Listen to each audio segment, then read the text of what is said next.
Dr. Jayant Patel is a free man, released from the Brisbane watch house a short time ago after finally posting bail. Dr. Patel had spent 4 months in custody in the US and a day and a half in the watch house before he was released. He walked out the front door of the court with his lawyer after posting the $20,000 surety and meeting all of the bail conditions. Mr. Patel has fulfilled his cash deposit and he's now on bail. He'll be going at an undisclosed residential location, and he'll now start preparing his defence once he's recovered from his sleep and gets a bit of rest. We ask that you respect his privacy and try and leave him in peace. And he won't be making any public statements or answering any questions until the trial is very well over. And nor will I be making any public statements now after today. Queensland taxpayers will foot the estimated $3 million bill to accommodate Dr. Patel until his trial. One of the world's most wanted war criminals has been caught after a manhunt lasting more than a decade. The former Bosnian Serb leader, Radovan Karadžić, accused of masterminding the worst massacre since World War II. They celebrated on the streets of Sarajevo as word of the arrest began to spread. The announcement came late at night on Serbian TV. Radovan Karadžić. A statement from the president confirming Radovan Karadžić had been taken into custody. The wartime Bosnian Serb leader had been in hiding since 1996 after he was charged with genocide and crimes against humanity. The victims, more than 7,000 Muslim men and boys massacred by his troops in the town of Srebrenica, and thousands more civilians shot and shelled in the siege of Sarajevo. It definitely gives some hope for the families of the victims that the justice is going to be served. The arrest of Radovan Karadžić is, I hope, the chance for a new beginning in the region. According to his lawyer, Karadžić was arrested on a bus in Serbia. It's claimed his hideout had been under surveillance for weeks after a tip-off from foreign spies. Karadžić is being held inside the war crimes court in Belgrade, where supporters gathered in protest. Several were arrested. Authorities now hope to extradite the 63-year-old to The Hague to face a UN criminal tribunal. His arrival should happen in the near future. We don't have the exact date at which point he will have the initial appearance before the judges. The high-profile arrest is seen as a sign Serbia is prepared to cooperate with the UN, boosting its chances of acceptance into the European Union. Daniel Sutton, 10 News. A sign of change in Zimbabwe. Sworn enemies Robert Mugabe and Morgan Tsvangirai shook hands and smiled for the cameras after signing an agreement to hold talks on power sharing. We shall be doing this as Zimbabweans, entirely as Zimbabweans with the help of South Africa. South African President Thabo Mbeki negotiated the apparently good-humoured first meeting between the Zimbabwean president and the opposition leader in a decade.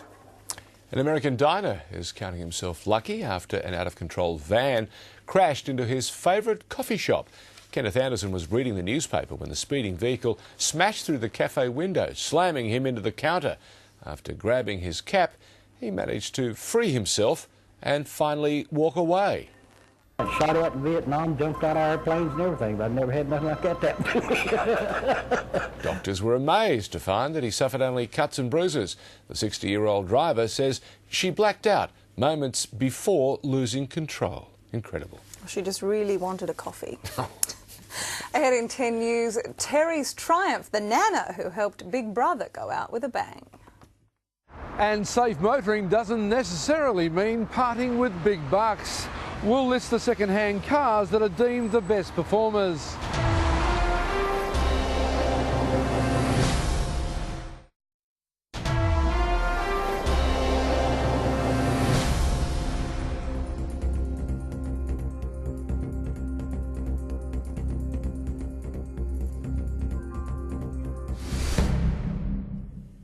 Safe motoring doesn't necessarily mean spending a lot of money on a new car. A study shows you can buy a second-hand vehicle that gives good crash protection for just $5,000. Great news for consumers on a tight budget. They can buckle up in a vehicle with a high safety rating without the expense of a new model. And it's often young people who are still learning how to drive can now get into relatively affordable used cars that have got a good safety record from actual accident data that's out there in the real world. The used car safety rating released by the RAA highlights a number of cars in the small to medium range with a price tag of between $5,000 and $15,000. Among the best performers, the Peugeot 306, the VW Golf and Mazda 3. In the medium category, the Holden Vectra is the cheapest. There's no real surprises in the sense that if they get a good NCAP score, this was a crash test score when they're new, we're starting to see data now that's saying when they're actually out in the real world, they're also delivering safer outcomes for motorists as well. The results come from crash data covering more than 3 million vehicles over 20 years to 2006 throughout Australasia. European and Japanese designs dominated the best performers, but although some Australian cars were above average, only one was in the best category. That was the VY Commodore. Commercial vans didn't rate too well, only the Ford Transit scored above the safety average. Some relatively new cars like the Hyundai Getz didn't perform well either. And the worst rated vehicle was the Daihatsu Rocky, made between 1985 and 98. Ric Teague, 10 News. An iconic 60s US muscle car has been reborn with the help of Australian expertise. The production version of the Camaro had a starring role in last year's blockbuster The Transformers. The model was predominantly designed and engineered in Australia, but will only be sold in the US.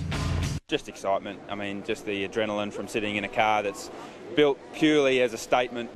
The Camaro will hit American streets early next year with a price tag of $40,000 US. It's not bad. It's finally over. After 8 years, 146 housemates and plenty of headlines, Big Brother has been evicted. The last winner also making some history is the oldest contestant to take out the title. There was only one way to bid farewell to Big Brother, and that was with a big bash. The happiest person in the room, 52-year-old Terri Munroe, $250,000 richer, with her place in television history guaranteed as the oldest and last Big Brother winner. I'm still really overwhelmed. It's amazing here. Fast forward to this morning and the powerhouse Gran was busy adjusting to her new fame, doing back-to-back interviews with no sleep. How do you think your workmates are going to react? I already know. I rang them this morning. Some of them were crying. Terri has no plans to quit the supermarket job she's had for 26 years, just cut back on the hours a bit so she can travel. But for others, last night signalled the end of a very long relationship with Big Brother. I don't know what I'm going to do on Sunday night now. I watched every episode. Because it's my favourite show. Housemates from previous years joining in the finale, including bum dancing queen SARA-MARIE FEDELE.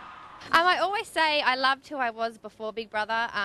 Big Brother's given me a lot of opportunity, but I always also say that I gave my personality to Big Brother, so it evens itself out. With the bed stripped and no one around, an eerie silence has descended on the Big Brother house. And with no new housemates due in, well, any time, it's now set to cement its place in television history and become a tourist attraction. Unless, of course, one day Big Brother returns. Angela Bishop, 10 News. Speaking of more mature, Australian golfer Greg Norman has jumped a record 480 places in the world rankings after his surprise performance in the British Open. And the Shark says it's all due to his new wife, Chris Evans' love and support. A new love and a new lease on the golf course. Greg Norman's surprise and stunning form during the British Open, all due to that fuzzy feeling. Well, I think when you've got a happy mind, you've got a happy heart, when everything's feeling great and in sync, a lot of things flow better than what you would expect. While the 53-year-old relived an all-too-familiar heartbreak by going into the final as leader and finishing third, he's still number one with wife of 3 weeks, Chris Evans. At the end of the day, my performance was something I was very, very proud of, and obviously to have Chrissy beside me to experience different grass. Normally she's used to that real tightly cut grass of Wimbledon. She got the real high grass of the British Open. His new bride's home skills helping on the green. If I do anything, I provide a relaxed environment for him, but at the same time, he's got to go out and hit the shots. And, you know, the way I figure it, it could have worked the other way where he was, very relaxed and maybe not focused and not caring as much about his golf, and he could have, had a disastrous tournament. The Shark says the former tennis champion has also helped him move on from the disappointing loss. We can relate to it in a tremendous fashion. She actually helped me in a big way this morning by just kind of like, getting me over the hump of, don't carry the burden too much with you, get rid of it and move on. Thoughts have shifted to the next tournament, but surely not far from each other. Summer Burke, 10 News. After the break, the tools of the drug trade outlawed in South Australia. Testing begins on Adelaide's proposed desalination plant off Port Stanvac.